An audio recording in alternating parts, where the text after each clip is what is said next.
الاسمده فيه مستريحه، ونتمنى ان احنا نبتدي الموسم الصيفي وبرضو المزارع بتاعنا ياخد حصته بالكامل.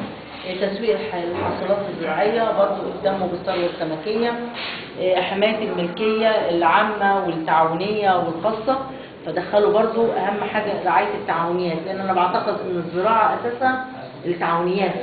يعني احنا حتى مديريه الزراعه ما كانش موجود المزارع وموجوده التعاونيات